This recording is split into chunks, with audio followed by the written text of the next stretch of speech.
Hello, everyone. I am Richa Nigam, and on behalf of NSE Center for Behavioral Science, I would like to formally invite Dr. Fatima Koek. She's currently pursuing her research with the World Bank's Mind, Behavior and Development Unit within the Poverty and Equity Global Practice. And before joining the bank, she's worked with Middle East Center for Economics and Finance in Kuwait and UNDP in Kuwait, and has also been instrumental in establishing Kuwait Public Policy Center and Kuwait Policy Appraisal Lab.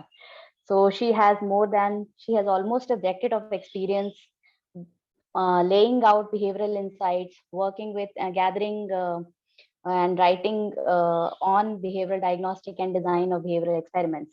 So I would want now Dr. Fatima Koek to come on board and begin her presentation.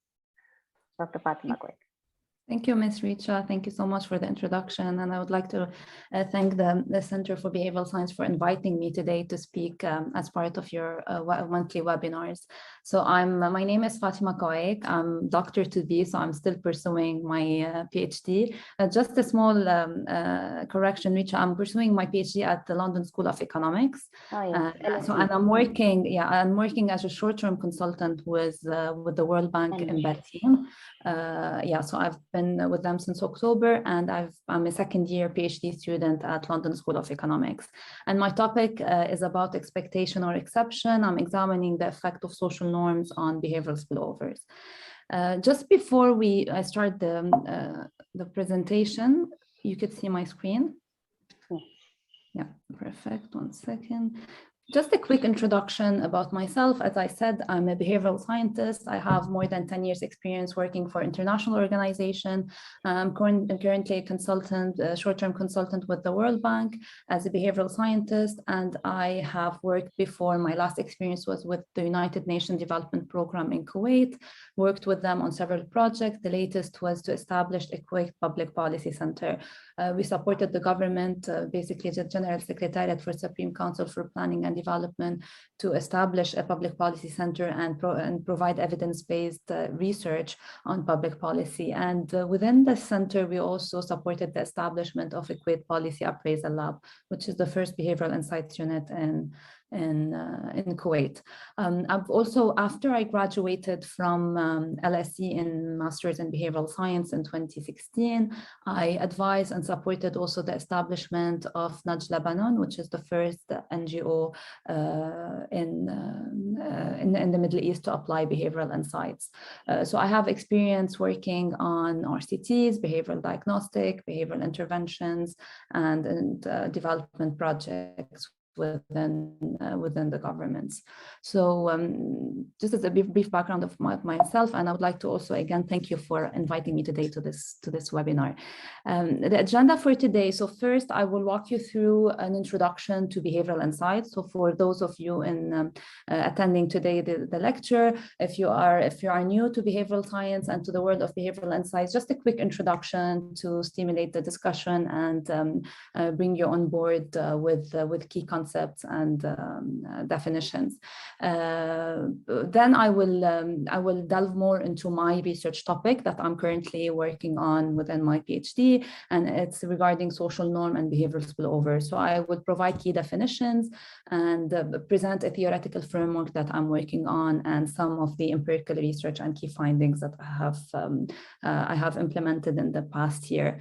But please, just a small note, if you have any questions, and I would encourage you please to provide me feedback and questions and make it like interactive. I'm planning to spend a maximum of 40 or 45 minutes really presenting this. I hope I'll be able to finish sooner so we could open the floor for questions. So meanwhile, if you have any question, please just type it in the chat, and myself and Ms. Richa at the end, we will try to moderate and answer as many questions as we can. So yeah, please feel free to write anything while I'm presenting. And Ms. Richa, if you also want to, if there's something like really important to raise, I'm happy to just also interrupt and tackle it. Okay. So I'm going to start. Yeah, what is behavioral insights? Before I give a definition, I wanted to just ask you a question, I know maybe if we were in one room, this is happening virtual, maybe we could have interacted more. But if I ask you which table is longer and narrower, so obviously everybody could see that table A is longer and narrower than table B. But in reality, they are the same length and the same size. And if I ask you which horizontal line is longer, so again, many of you would see that B is longer than A, but in fact, they are the same size. And which orange circle is bigger? So you could see that B is bigger than A, but in fact, they're the same size. So the reason I'm showing you these examples just to bring to your attention that what you see is different than what you experience. So if you can see that these two circles are different sizes and B is bigger, in reality, you know that they are the same size. So you know you have your cognitive thinking is sure that they are the same size, and these two lines are the same size, and these two tables are the same size, but you cannot see this. The reason I'm showing you this is just to show you that we are predictably irrational, and we have two systems in our mind. And this is where all the behavioral science started with. So Danny Kahneman, in his book, This Thinking Fast and Slow in 2012, presents the idea or the model of dual system model. So we have two systems, one that is very fast and unconscious, and the other one is very rational and slow. So your cognitive system 2, which is rational and slow, could see that these two lines are the same, or the two circles are the same size, but your system 1, which is fast and unconscious, cannot see it. So why is it important to understand the dual system model? Because the classic economic theory assumed that people are perfectly rational, that most of our time we're using system 2. So we're able to make optimal decisions. We're able to really decide on the optimal options for us without really going back to our context. What behavioral economics have brought to that on the table is that we need to really see how people are actually making decisions, and understanding that we have dual system, and most of the time we're using our irrational system 1, propose a more realistic model of judgment and decision making. So until recently, the world have been viewed through broken pillars. So we're really designing policies, designing interventions, working with people on the assumption that they are rational. And this is the neoclassical economic theory. What we're bringing on the table as behavioral scientists is that, hey, we need to put behavioral lens on and try to understand the world from a behavioral perspective. And this is based on what actually people are making in terms of decision and the way they're actually behaving. And all of our behavior are influenced by the context. So it's not based on a perfect rational model of economic theory. It's based on a lot on the context within which we're making our decisions. So the choice architecture, the colors that are around us, the social norm and the social expectation, and we will delve in this in a bit with more details. So a lot of aspects in the situation and the context affect how we make our decision and how we feel about ourselves. Key definitions, and lately, we've been hearing a lot of terms: behavioral insights, behavioral economics. All of you maybe have heard about nudge. So what are the key definitions just before we really delve into the details? So classic economic theory, as I said, assumed that people are perfectly rational. They process all the available information to make the optimal decision. So are a perfect to make really the perfect decision at any point in time without being context dependent. So now we're hearing more about behavioral insights, behavioral economics, but behavioral science has always been there to study why we behave the way we do, and how can we change our behavior. And the idea behind behavioral science is to bring psychology on the table and understand all the cognitive biases and heuristics that we face. Behavioral economics is the new discipline that joins economics and psychology. So it helps us apply psychological insights into economic models to make us explain better why people make certain decisions. And behavioral insight is the accumulation of all of these evidence. So it's just really the knowledge from the research and the experimentation we do when we apply psychology into public policy, economics, and other fields.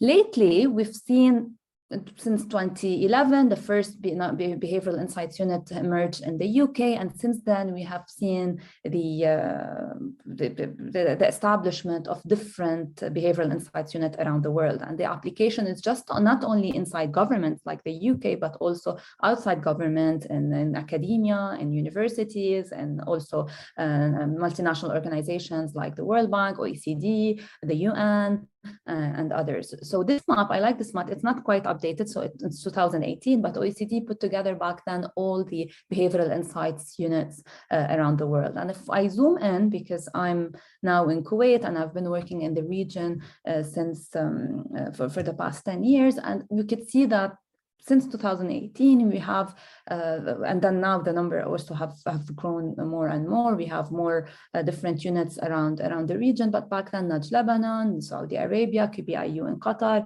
and the KPAL in Kuwait. And then we have seen that all of these behavioral insights units are trying to apply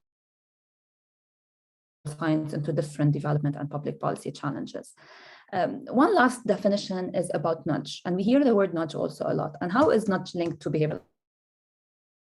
Nudge is a tool where we try to really intervene and change people's behavior. It should be a small intervention. It changes the context, so it doesn't change the information. It doesn't provide you with system one material. It just tackles system two material, it tackles system one. So it changes the choice architecture within which we're making our decisions. It produces it is really cost effective. And one of the most important about nudging and behavioral intervention is that it maintains the freedom of choice. So we call it libertarian paternalism because it is steering our behavior into a certain direction without removing our freedom to actually choose so the liberty for us to choose what we want to behave, what we want to actually do. So maintaining the freedom of choice is very important. So it's not like a stick where you really just changing maybe the incentives or maybe putting more laws and regulation. It maintains the freedom of choice. The approach for behavioral insights is to experiment. And this is also another thing that behavioral science has brought on the table for governments. So we're not only here just to change behavior, but also to experiment and provide evidence-based approach. And this also reminds me of my work for the government of Kuwait, where we're trying to establish a public policy center, and within which we worked on KPAL, which is the Behavioral Insights Unit. But the idea was not just to apply behavioral insight, but also to bring on board the approach of experimentation and evidence-based and learning from our failure. And here I'm just putting one framework, but the literature is full of different frameworks. BIT has the test, learn, and adapt. So where you really need to test, experiment, learn, and then adapt again. So it's an iterative, innovative process where public policies are made based on a very rigorous and evidence-based approach. So the golden method to run this is RCTs, randomized controlled trials, where we really use clinical methods to measure effects. So it's not always applicable or not always possible, but whenever we could implement an RCT, then it is under the ideal method of really proving causation.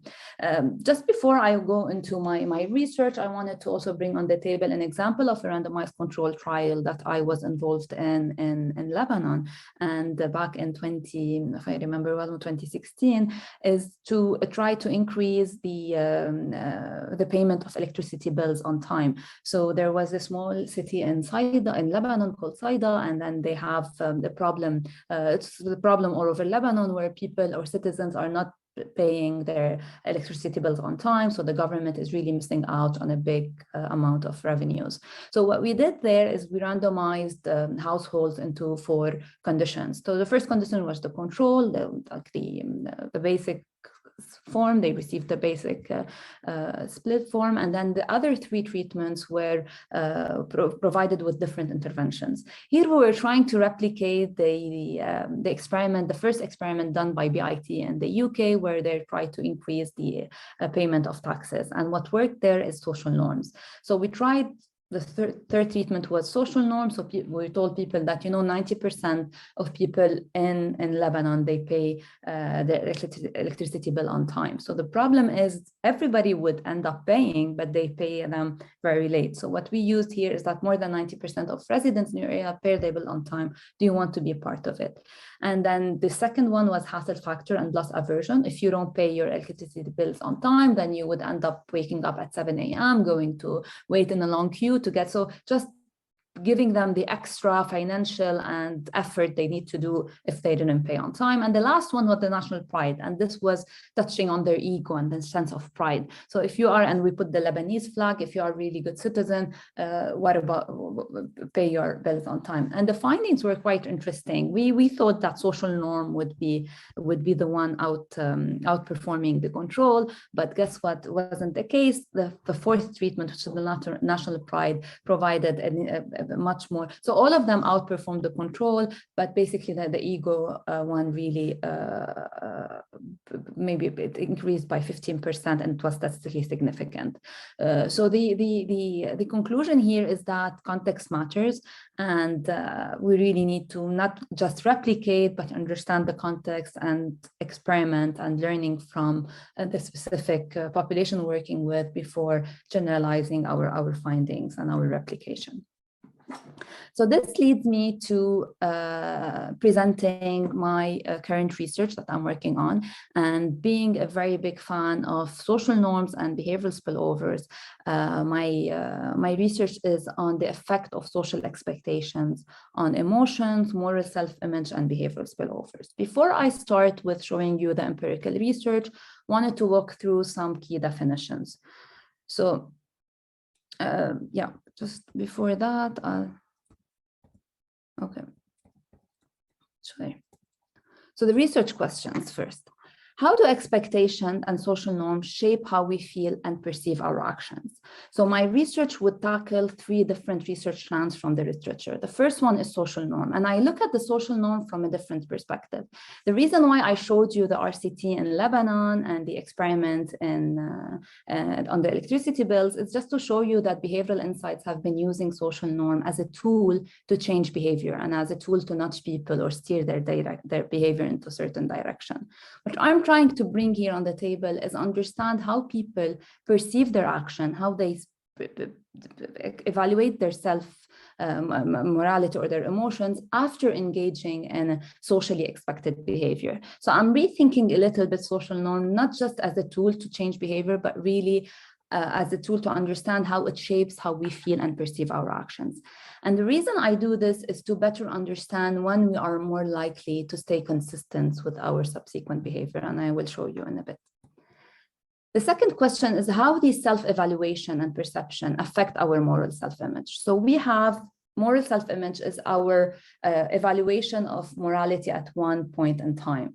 And so the literature differentiates between moral self-image and moral identity. Moral identity is kind of more the static perception of how we identify ourselves, identify our morality. So I identify myself to be a moral and a good person, but my moral self-image is more dynamic and malleable based on situational and contextual cues. So if I donated today to charity, I might feel good about my morality, but if I transgress or I cheated or I did something at any point in time, my moral self-image will be more negative. So moral self-image could differ at any point in time, but moral identity is more static. So what I'm trying here to answer is how these self-evaluations and perception of our moral self-image drive subsequent behaviors.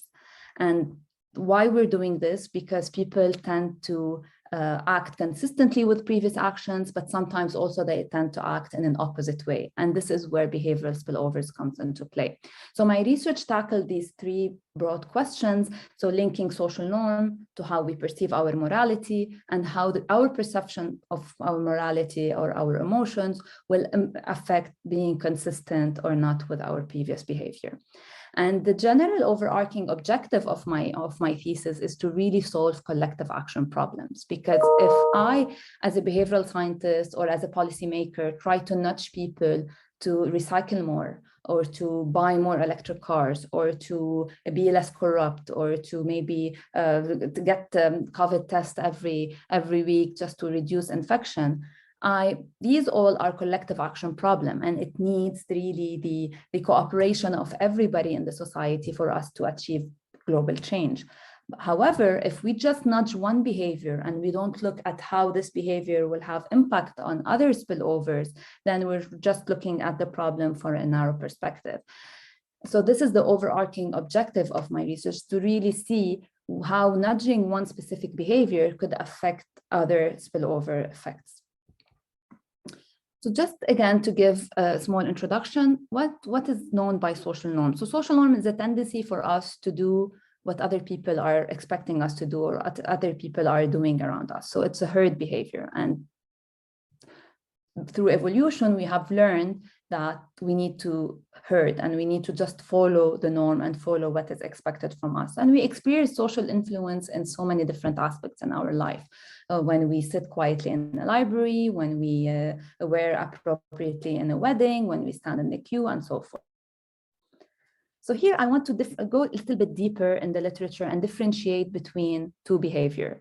So not every behavior that is common is a social norm, and not every behavior that everybody does is an interdependent behavior. So we have differentiation between independent and interdependent. When a behavior is independent, is that we're doing it regardless of what other people are doing. So if I decide today to wear an umbrella because it's raining, I would do it regardless of what other people are doing. But if we see that everybody is wearing an umbrella, it doesn't mean it becomes a social norm. And this is very important whenever we're also designing interventions using social norm in particular. So some independent behavior are general, like religious conviction, customs, moral norms, but they are not social norm. What differentiates social norm is the interdependency factor. So interdependent behavior is a behavior that I do based on social expectation. And this is what is interesting for me in my particular line of research. So not every descriptive norm is a social norm, it has to be interdependent.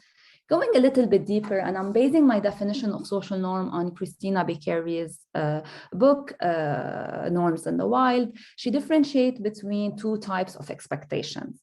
So you have the empirical expectation and the normative expectation. By empirical expectation, we mean the normal descriptive norm. So I expect other people to conform to behavior X. Descriptive is what the people are actually doing. So this is an empirical expectation. If I expect other people to stand in the queue, then this is an empirical expectation of what other people are actually doing. Normative expectation is more an injunctive norm. So it is the belief of what other people approve of. So do I expect other people to approve of standing in line? So what they think is the right thing to do, not what they actually do.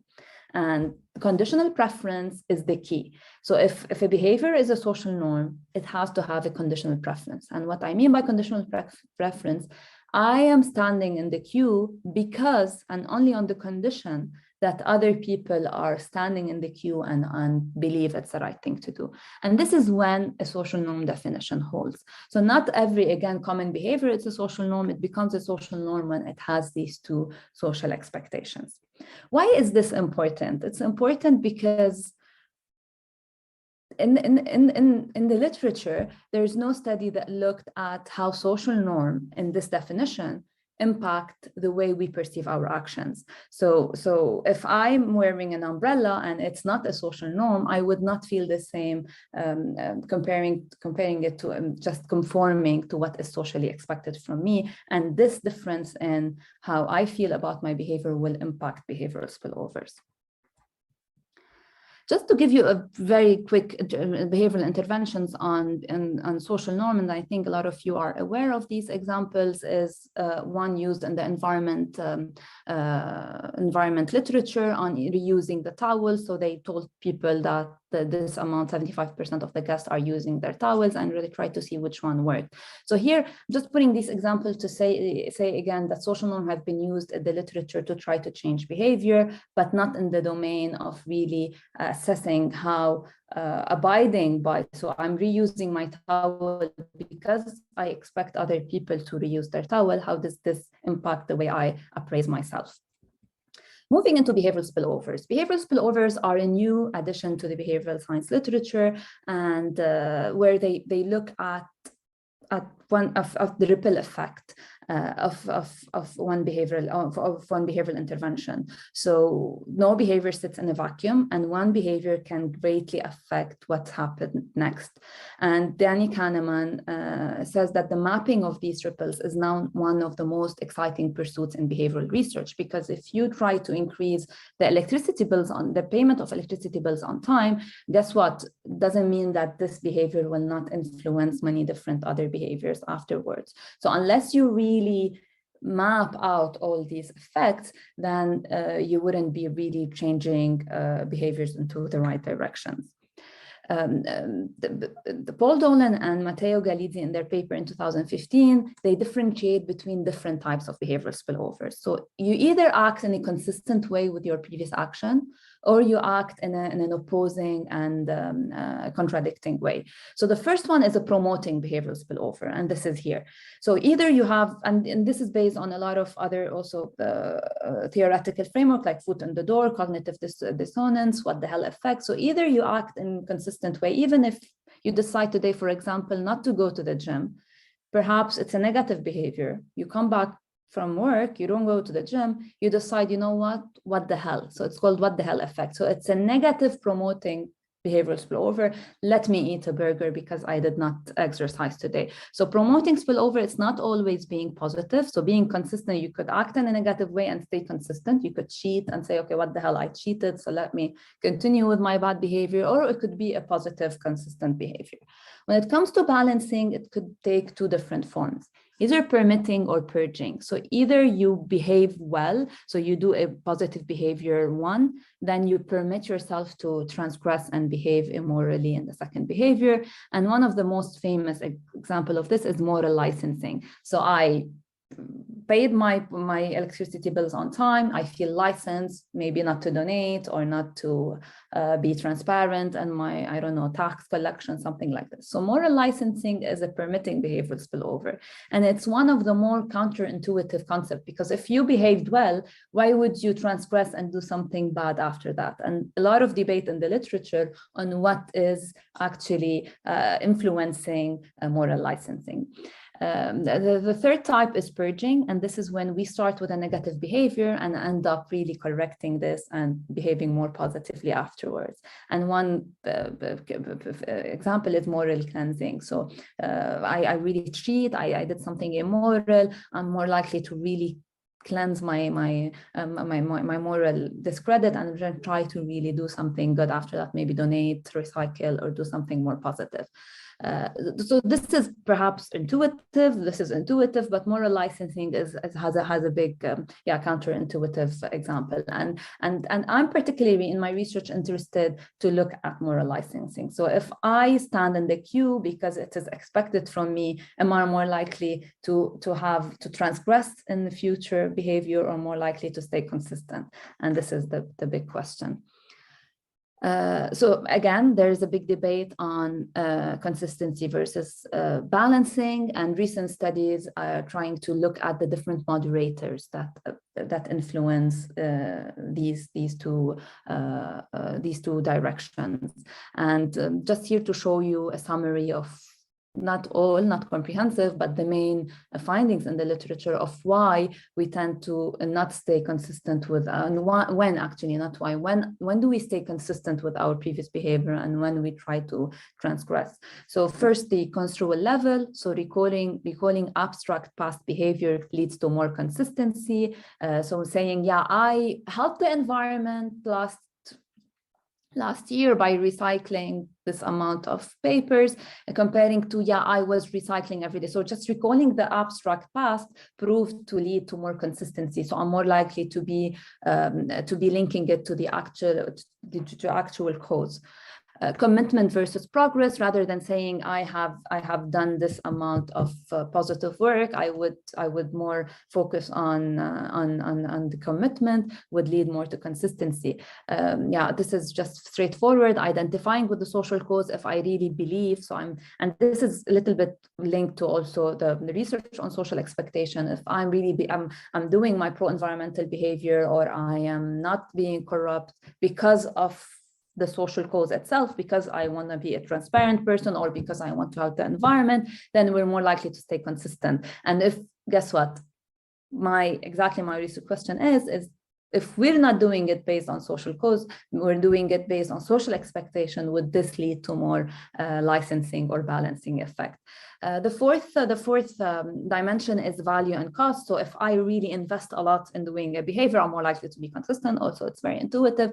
And the observability, and this is very interesting and quite related to social expectation. If I'm doing an act that is observed by others, so it's done in public rather than private, I'm more likely it leads to balancing or licensing. So if I'm doing it in private, so if I do pro-environmental behavior in private, if I donate in private, if I do things because I really believe in them, not because of taking social desirability or warm glow effect, I'm more likely to stay consistent. But and a nice example I've been reading in the UK news, that when people in the UK try to clap their hands for the NHS, are they doing it because they believe in it, or just because everybody else is doing it? And does this would lead to more maybe donation to the NHS, or would decrease the donation because they feel that, yeah, I've done my part, I clap my hands, or I put a like on Facebook just to signal my virtue. So the observability also of the behavior is very interesting to look at. So this leads me now to speak about my theoretical framework to combine all of these different dimensions together. So how does social expectation and social norm influence how we perceive and feel about our actions, and then how these feelings translate into different behavioral spillovers. So the framework is as shown now on the slide. So I differentiate between expectation, and by expectation, I mean behaviors that are descriptive and injunctive. So they have empirical and normative expectations. So I expect other people to, for example, stand in the queue, and I expect other people to approve and think that this is the right behavior to do. When it comes to exception, is a behavior that is injunctive but not descriptive. So everybody think that, for example, getting an electric car is the right thing to do for the environment, but guess what? It's not very descriptive in a specific context. So this is a good exception. So in this part of the empirical research now, I'm focusing on collective and positive behaviors that are socially either expected or a good exception. And then it leads us to 4 different pathways. So either I'm conforming to the expectation, so I'm just standing in the queue because everybody is standing in the queue, or I'm just breaking the queue. I'm not conforming to what is expected from me, or I engage in the exception. So I buy an electric car, or I just not engage in the exception and I go with what is not really a good injunctive norm. And then here I give the example always of queuing and an electric car, because they really present in most of the context I'm working with, they present a good example of expectation and exception. So standing in the queue is a collective behavior. If everybody stands in the queue, we reach a good normative behavior, and then it is descriptive. So in contexts like in the UK, a lot of people stand in line and think they approve of it, and electric car are approved of, but they're not really the norm.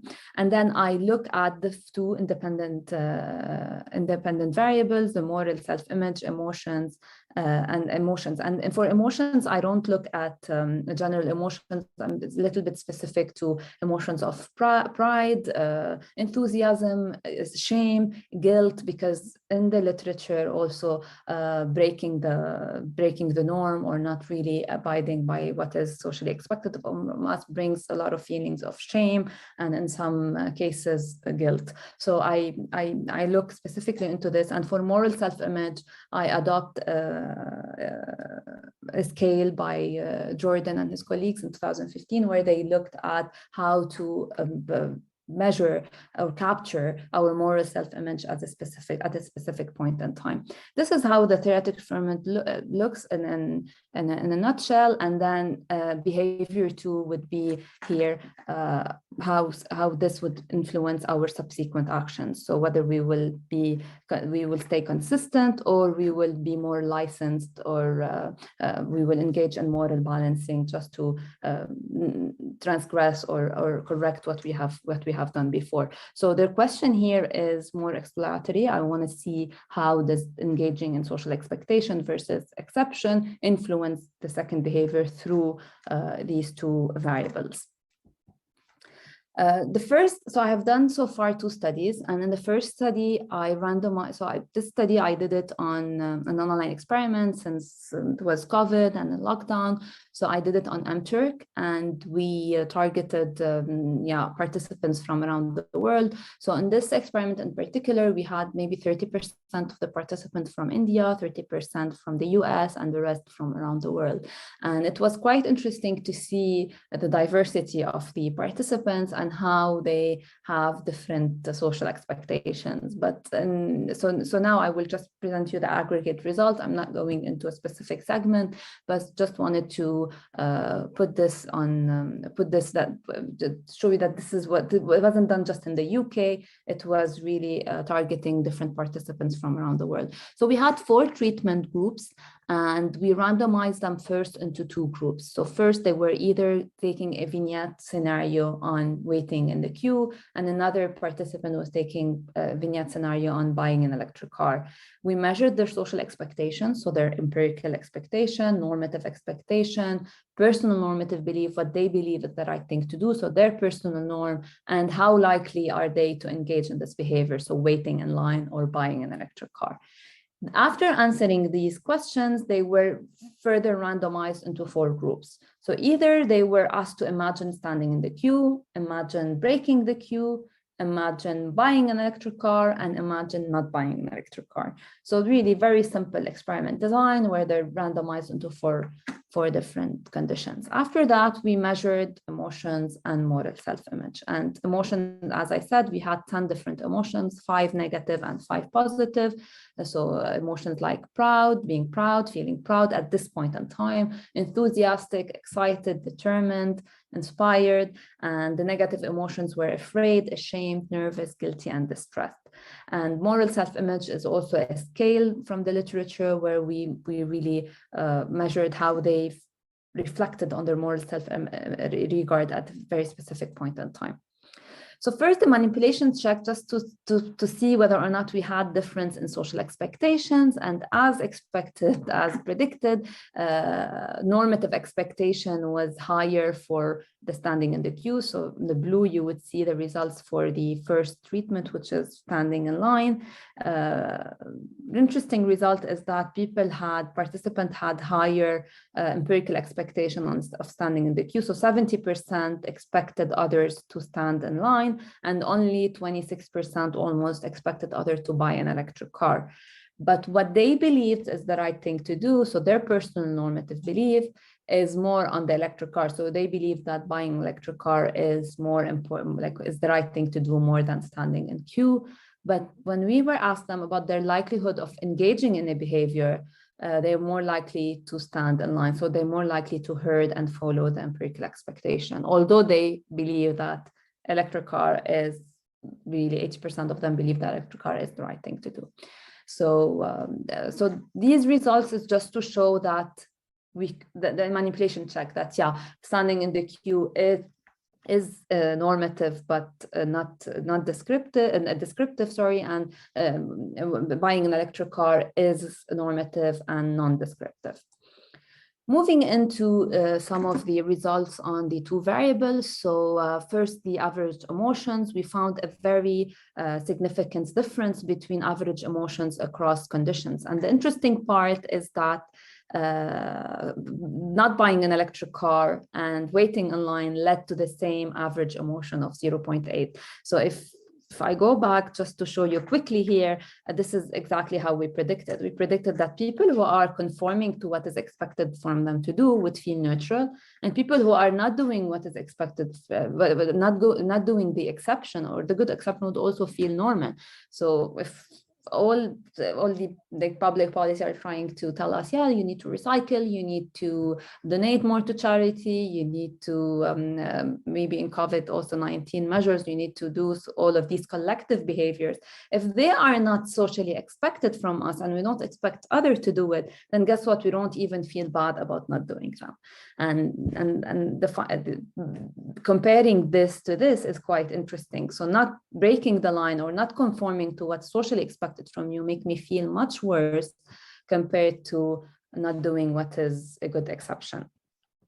So here is what I just said. So breaking the line led to negative emotions compared to not doing the exception, and doing something that is a good exception led to much more positive emotions compared to waiting in line. So we feel much prouder about ourselves when we don't do it, when we do what is not expected from us compared to doing what is expected from us. So the average emotions was quite interesting, and it really confirmed what we have predicted. When it comes to moral self-image, the results were not, so there was a big difference between negative. When I say negative, it means not engaging in the behavior, and positive behaviors, but there was no big difference between the exception and the expectation. And one reason for this is that the choice of the behavior itself. So standing in the queue was very much relatable to morality and sense of being moral and caring and compassionate with others.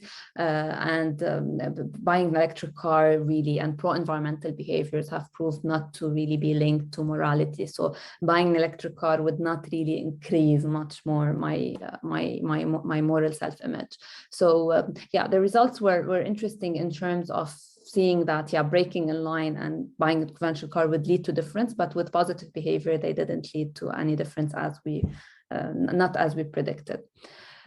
We did some interaction analysis to see how empirical expectation in specific moderated the effect of the different conditions on moral self-image.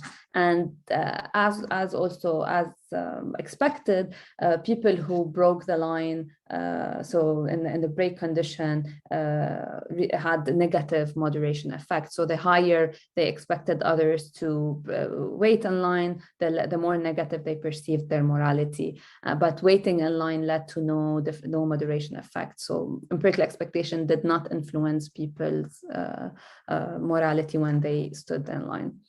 The same thing, we looked at interaction on emotions, and it led to a little bit the same also results. I want to move quickly to the second study, which is even more interesting for me because we added a third behavior. And the reason we did this is we wanted to see, okay, we chose two very separate behaviors like standing in queue and electric car. Now let's choose one that is not really as socially unexpected or not really as socially expected. So we went with the rapid lateral flow test, and the sample participants here were from the UK only, because when we ran this experiment in October 2021, the UK government advised citizens in the UK to really take the rapid test every 3 to 4 days. So there was no rule for them to do it, but they just recommended that you do your lateral flow test. Just is the rapid test that now everybody is using at home, but back then they have advised them to use it every 3 to 4 days. So if I decide to go to campus tomorrow, I would do the rapid test. It would be valid for 3 to 4 days, and I would show it to school. And the big question here was, do people really report it? Do they really take the test every 3 to 4 days? And if they do that, how does this affect subsequent actions? So we run the same experiment, but just adding 2 more treatments regarding the rapid test. We measured the emotions, measured moral self-image, and we had the opportunity here to also measure the second behavior. So this was behavior 1, and behavior 2, just to map out some behavioral spillover. We gave them a non-paid task. We asked them, how much would you donate if you win a 10 pounds? So we had a draw. We gave an opportunity for 3 winners to win 10 pounds, and we asked them, if you were among the winner, how much are you willing to donate to the UK Cancer Centre? Just here, I will not go into the details of the manipulation check, just to manipulate that there was a difference in social expectation across the 3 groups, and we did find a difference in social expectation. And in fact, the empirical expectation for the rapid test was not as low as electric car and wasn't as high as queuing. It was 35%, and people really, the likelihood of them taking a rapid test was 71%, so less than standing in the queue. The average emotions and MSI. The average emotions across condition was really the same like the first experiment, so we were able to also replicate the same difference. So breaking the line in the UK led to even less negative emotions compared to when we did it from participants around the world. So really it affected their emotions more. Waiting online and getting conventional card led to the exact experienced emotions, 0.8. Taking the rapid test also did not increase the emotions at all, but not taking a rapid test is considered negative. So here the rapid test was not an exception, so was more considered like socially expected, because the empirical expectation was around 35%, and buying an electric car really led to an increase in emotions. For the moral self-image, we found also the similar results. Positive behaviors did not lead to change in moral self-image, but there was a significant change in negative behaviors. So really, not buying an electric car did not lead to any sense of immorality, but breaking the line and not taking the test did more. Some interesting interaction analysis also on social expectation, and here we have used social expectation as a moderator rather than empirical expectation. So we have social expectation is the average of both empirical and normative expectation, and we found some positive moderation effects. So the more participants expected others to wait in line and take the test, the higher they would perceive their moral self-image, and this is where we've seen positive or significant results above 40 and 50%. I know a lot of you are excited to know what happens to behavior 2 and how much people were willing to donate, and these are the main results. So people in the no test and the rapid test condition donated the most and the least. So when they imagine themselves taking the rapid test, they end up donating the least.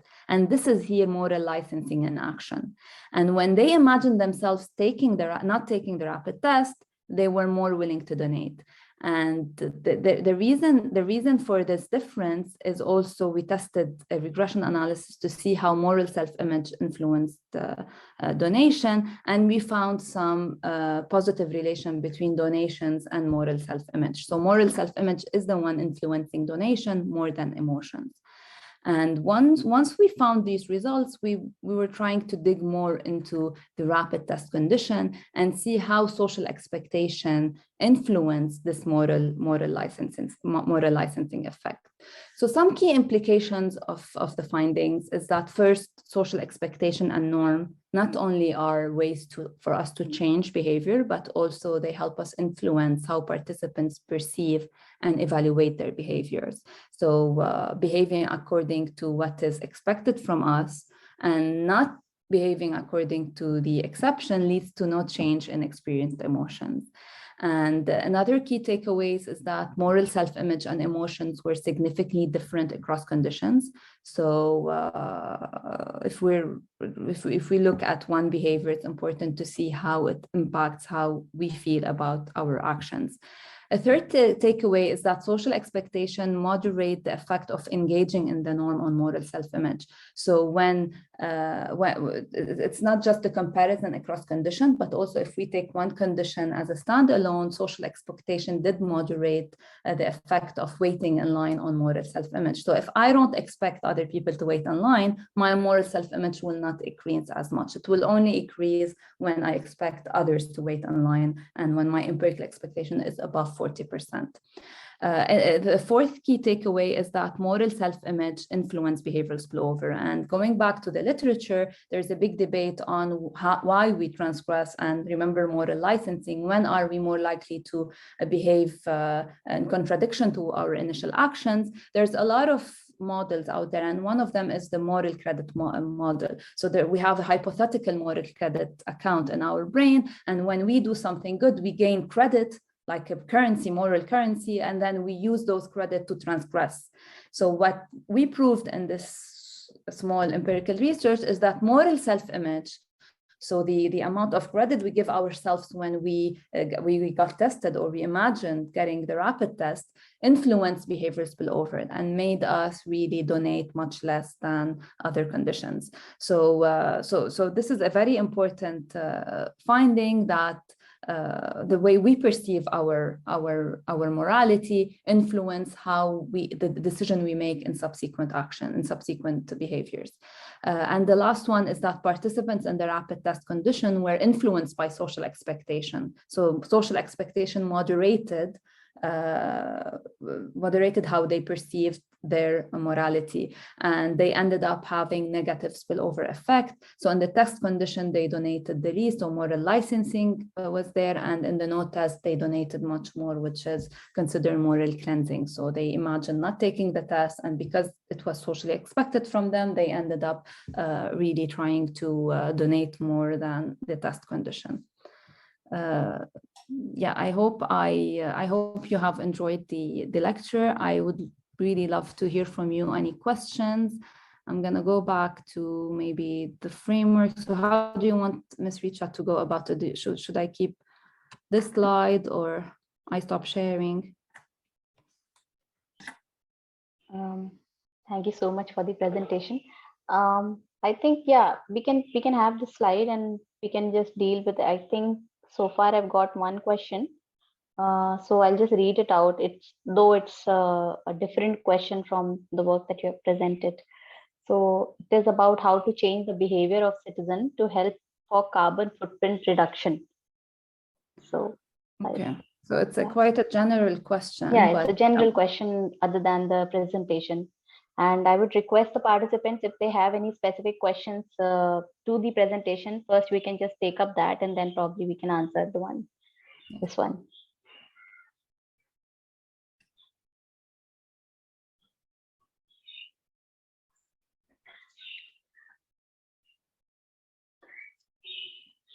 So, yeah, Professor Sahai, sir, you're mute. You're muted, Professor. Yeah. Hi, Fatima, how are you?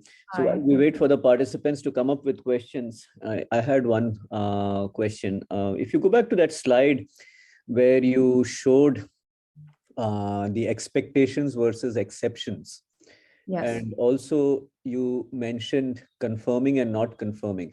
And somewhere along the presentation, you also talked about independent and interdependent selves, right? Yeah. Maybe I missed it, but if you can just elaborate a little bit on how these two come together, interdependent versus independent selves, and how they look at expectation versus exception. Yeah, thank you for the question. So so the reason why I showed the interdependence and independent is just to better frame when we speak about social expectation and when we speak about descriptive norm, because by definition, descriptive norm is what is really descriptive, what people actually do. And we tend to also generalize descriptive norm on all behaviors that are common. But when we look at the interdependency factor, we see that when we behave according to our personal conviction or our personal norm, then it's really not based on of what other people are expecting us to do. So when we bring this definition here, basically the behaviors I target in my framework are behaviors that are interdependent, so not really independent. So I'm waiting in line. If we go back to the literature on taking turns, it's not only a normative behavior, but also it's based on what I expect others to do. And if I am in a context, and I think I've missed, 1 second, I'll show you a slide that I skipped because I wanted to. Yeah, so if we were in this context and nobody is waiting in line on the right-hand side, if you try to wait in line, you will just do what is socially expected from you. So it is an interdependent behavior rather than an independent behavior, and it's very much influenced by what other people around you do.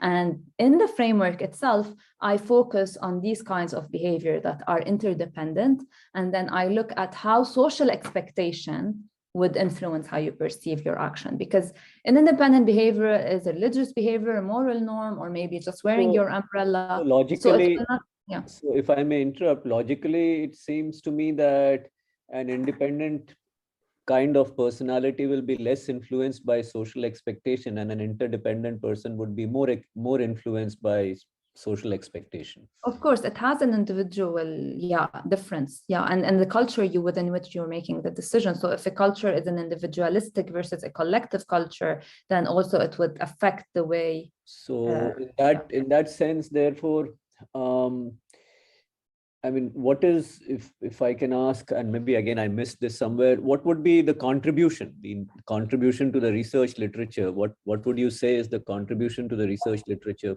of this particular study? Yeah, so the contribution is basically here. So I'm trying to better understand behavioral spillovers. So when do we feel more, when do we behave more? The spillovers, basically. So first, the literature has gaps when it comes to first understanding how social norms shape our actions. And I'm bringing on the table that social expectation. Again, there was a slide where you said, and I remember you talking about the fact that I have just paid my bills on time, so I have done the morally right thing, and so now I will go and do something else, which may not be morally correct. Yes. And so therefore, the behavioral spillover, essentially, you are saying is a function of their. So I guess contextually, I would be curious to understand who is more likely to have this kind of behavior, under what circumstances. Does your study show it? Would you expect it to happen more generally? Yeah, so basically, yeah, exactly. So what behavioral spillovers are telling us is that we might behave in the first initial behavior in a positive or negative way. It affects how we behave after that.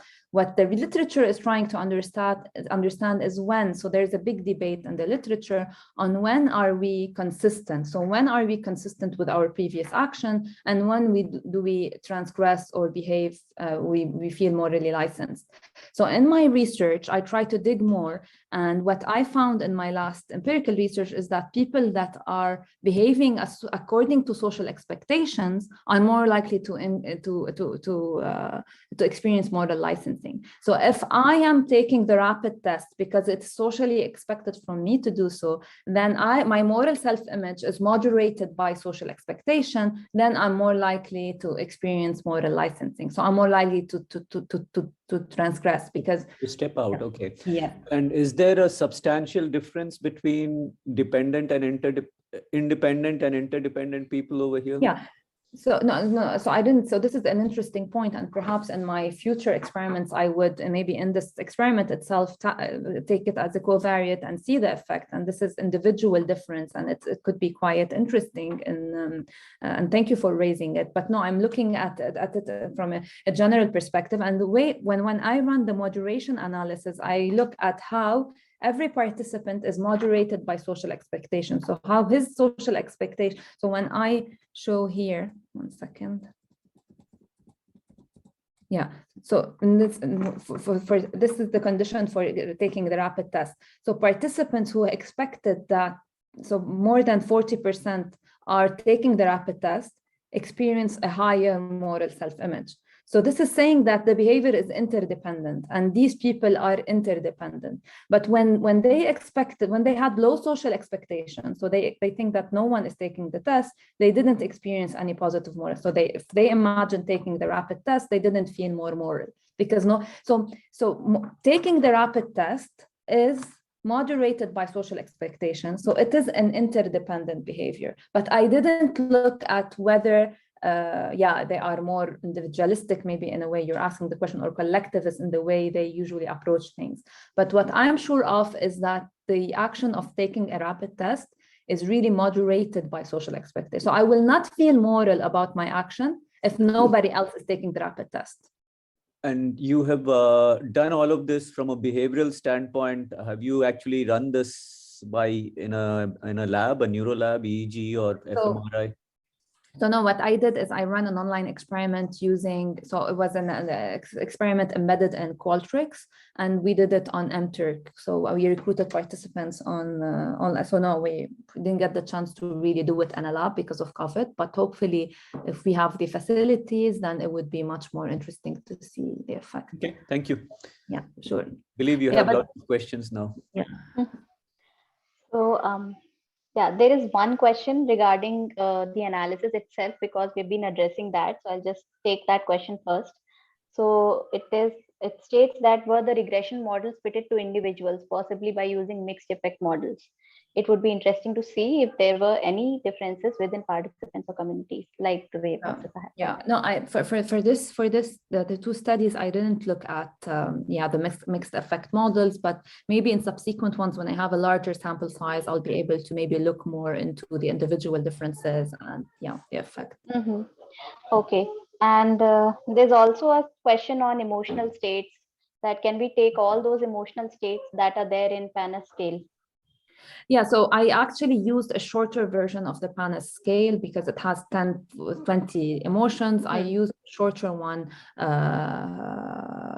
from the literature because I don't want to make it, because I have two scales. I have the moral self-image, but I have used the PANAS scale, but a shorter version of it. Okay. There's one question regarding purchase activity of electric cars. It says that in small town cities in India, electricity charging centers are not there, enabling people to buy electric cars. What can be done to enhance the use of electric cars in India as such then? And that's why I was trying to just target. It's an hypothetical behavior. It's not really a real behavior. So this is also one of the limitations of the studies, that maybe in upcoming future studies I would focus more on actual behaviors. But my electric car has other aspects rather than just behavioral. Maybe sometimes the cost or the availability of electricity is not there. So but just I was trying to see them imagining getting an electric car, how it will affect their own emotions. Okay, there is one question which just generally states: would you consider hand washing in a hospital as an interdependent behavior or independent? Yeah, it's an interesting question. Consider hand washing in hospital so maybe it needs testing. So again, I might have my own set of biases answering that, but I think depends on individual differences and whether people, so maybe it really needs a rigorous testing to see that, but I would consider it should be an independent behavior, because if it's based on social expectations, if it's an interdependent behavior, then we have a big problem, right? So I believe that doctors and nurses should have an independent behavior of washing their hands before any surgery. But it's up to testing. So one related question is: were there any differences across the sample, considering you mentioned that the social expectations could be different across individualistic and collective societies? So when in the first study we had, as I said, we have participants from India, participants from the US, and then for emotions we got to really, for the two behaviors, electric car and Q, and in study 2, when we looked at the UK, we had the same, so there was no difference in the sample, and so they really behaved the same thing, but breaking the line in the UK led to really much lower negative emotions compared to when we did it globally, and that was really interesting. But in the UK they didn't feel better when they stood in the queue, but they felt much worse than the global sample when they broke the line. Yeah, but again, the question on individualistic and collective society is also an interest for me. And what I'm planning to do in my next research is to rather than manipulate social expectation by two behaviors, I manipulate the context. So I go in a context where really queuing is an exception, and I compare it to the context where queuing is an expectation. And this is where we could see the difference in maybe the society and the cultural aspects. Yeah. That would be interesting to compare with Indian samples, which is a unique mix of independent and interdependent societies. Yeah. So like probably increasing the sample size and then comparing across a mix of collective societies and then independent societies. So probably that would be an interesting take on this question. I had one more question. So you mentioned the moral credit model, right? So there is like a penny, we actually credit ourselves with morality with every moral action that we do.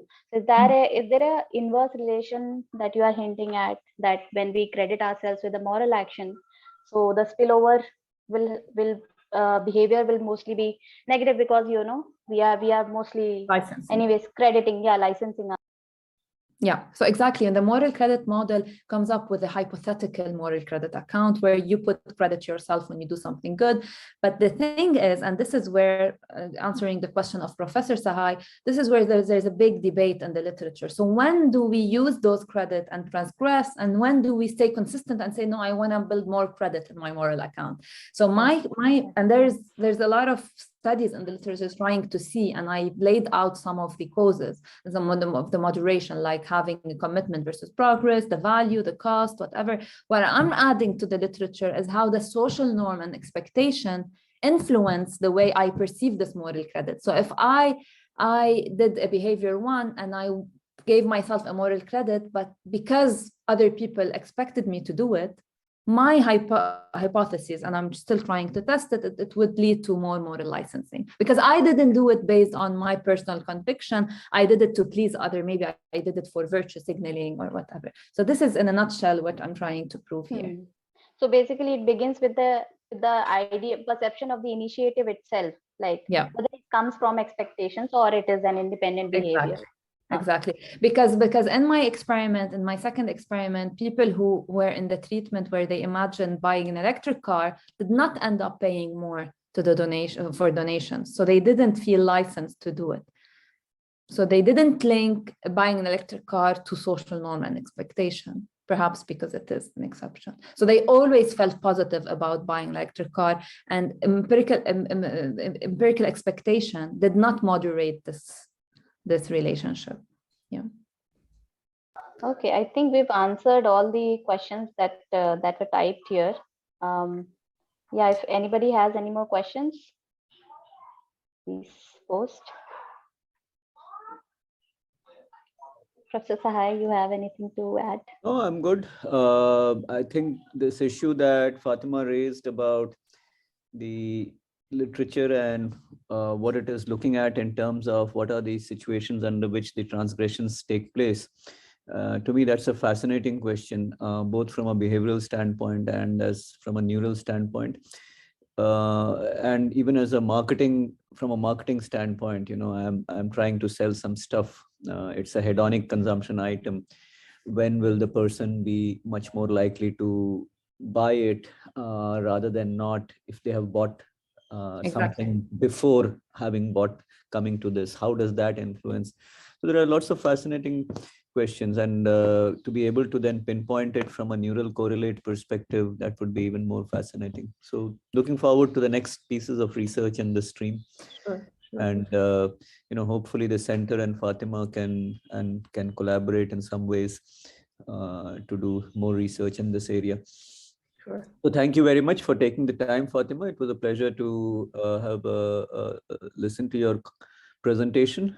And thank you for inviting me. It was my pleasure.